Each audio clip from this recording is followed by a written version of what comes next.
Seja bem-vindo ao canal Radar de Fé. Hoje nós vamos estudar uma parte muito importante da história bíblica, o capítulo 24 de 2 Reis. Esse capítulo trata de um momento crucial e sombrio da história de Judá, o Reino do Sul, quando as promessas de julgamento que Deus tinha feito contra o povo se cumpriram devido à desobediência e idolatria de seus reis e governantes. Este é um capítulo que mostra o fim de uma era e o início do exílio do povo de Deus na Babilônia. É um capítulo de advertência, mas também de profundas lições espirituais que podemos aplicar em nossas vidas hoje. Neste vídeo, vamos nos debruçar com calma sobre cada detalhe do texto, explorando o contexto histórico e espiritual desse evento e como ele nos ensina sobre as consequências do pecado, a paciência e a justiça de Deus, além da soberania divina, mesmo nos momentos de maior adversidade. No final do estudo, teremos um momento de oração, para que possamos refletir e entregar nossas vidas ao Senhor, buscando viver em fidelidade à sua vontade. Vamos começar? Nos dias de Jeoaquim, Nabucodonosor, rei da Babilônia, invadiu o país, e Jeoaquim tornou-se servo dele por 3 anos.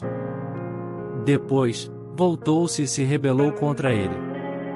O Senhor enviou contra Jeoaquim bandos de caldeus, de sírios, de moabitas e de amonitas, e os enviou contra Judá para o destruir, conforme a palavra que o Senhor tinha falado pelos seus servos, os profetas. Certamente este veio sobre Judá, por mandado do Senhor, para o remover da sua presença, por causa de todos os pecados que Manassés tinha cometido, e também por causa do sangue inocente que ele derramou, porque encheu Jerusalém de sangue inocente, e o Senhor não quis perdoar. Ora, o restante dos atos de Jeoaquim, e tudo o que fez, porventura não estão escritos no livro das crônicas dos reis de Judá? Jeoaquim descansou com seus pais, e Joaquim, seu filho, reinou em seu lugar. O rei do Egito nunca mais saiu da sua terra, porque o rei da Babilônia tomou tudo quanto era dele, desde o ribeiro do Egito até o rio Eufrates. Joaquim tinha 18 anos quando começou a reinar, e reinou 3 meses em Jerusalém. O nome de sua mãe era Neusta, filha de Elnatã, de Jerusalém. Fez o que era mal aos olhos do Senhor, conforme tudo o que seu pai fizera. Naquele tempo subiram os servos de Nabucodonosor, rei da Babilônia, contra Jerusalém, e a cidade foi sitiada. Nabucodonosor, rei da Babilônia, veio à cidade, enquanto seus servos a sitiavam. Então, Joaquim, rei de Judá, saiu a encontrar-se com o rei da Babilônia, ele, sua mãe, seus servos, seus príncipes e seus eunucos, e o rei da Babilônia o levou cativo no 8º ano do seu reinado. Levou dali todos os tesouros da casa do Senhor e os tesouros da casa do rei, e quebrou todos os objetos de ouro que Salomão, rei de Israel, fizera no templo do Senhor, como o Senhor havia falado. Ele deportou toda Jerusalém, todos os príncipes, todos os homens valentes, 10.000 cativos, e todos os artífices e ferreiros. Ninguém ficou, senão o povo pobre da terra. Também levou Joaquim cativo para a Babilônia, e a mãe do rei, as mulheres do rei, seus eunucos e os principais da terra, ele levou como cativos de Jerusalém à Babilônia.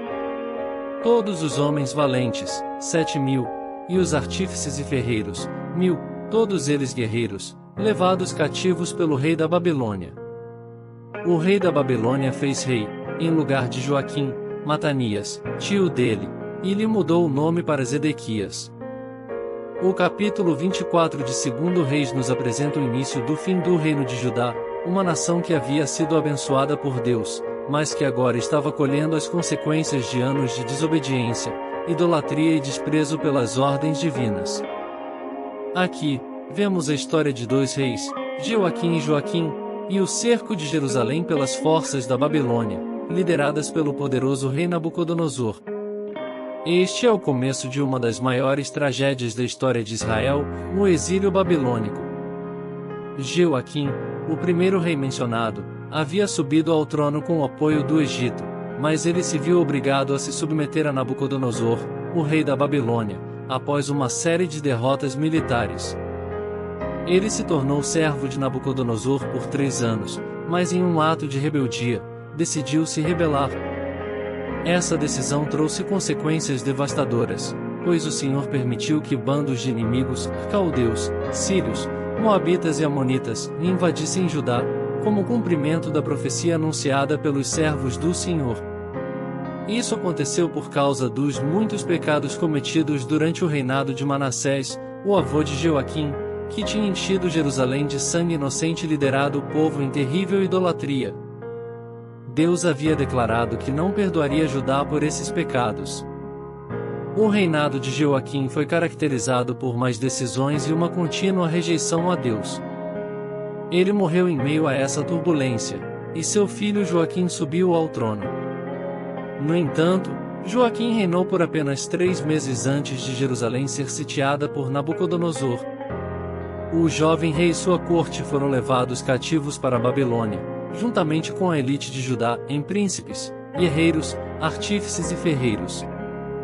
Todos foram exilados, deixando apenas os mais pobres da terra. Essa deportação marcou o início do exílio babilônico, um período de profunda dor e humilhação para o povo de Deus. Nabucodonosor, ao levar o rei Joaquim e os principais cidadãos de Judá cativos, saqueou os tesouros do templo e da casa real. Objetos de ouro, que haviam sido feitos no tempo de Salomão, foram quebrados e levados para a Babilônia, cumprindo assim o que o Senhor havia falado anteriormente. Esse evento foi um lembrete de que o pecado tem consequências, e que mesmo os objetos mais sagrados e preciosos podem ser perdidos quando o povo de Deus se desvia de seus caminhos.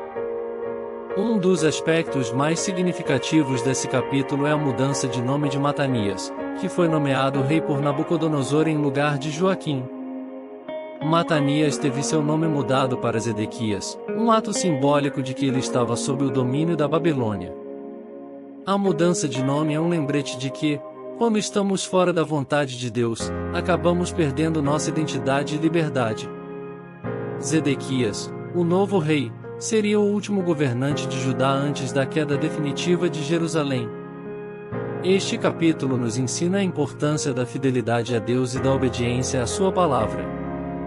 Judá estava colhendo os frutos amargos de anos de idolatria e rebelião. Isso nos lembra que, embora Deus seja misericordioso, existe um limite para a paciência divina. Quando o pecado se torna contínuo e impenitente, as consequências são inevitáveis.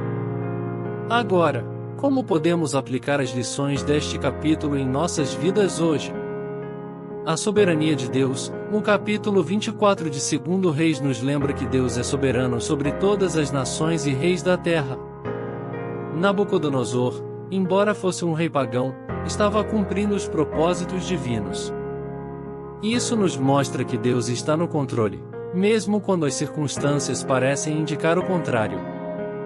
Podemos confiar que Ele está orquestrando tudo para o seu plano, mesmo nos momentos mais difíceis de nossas vidas.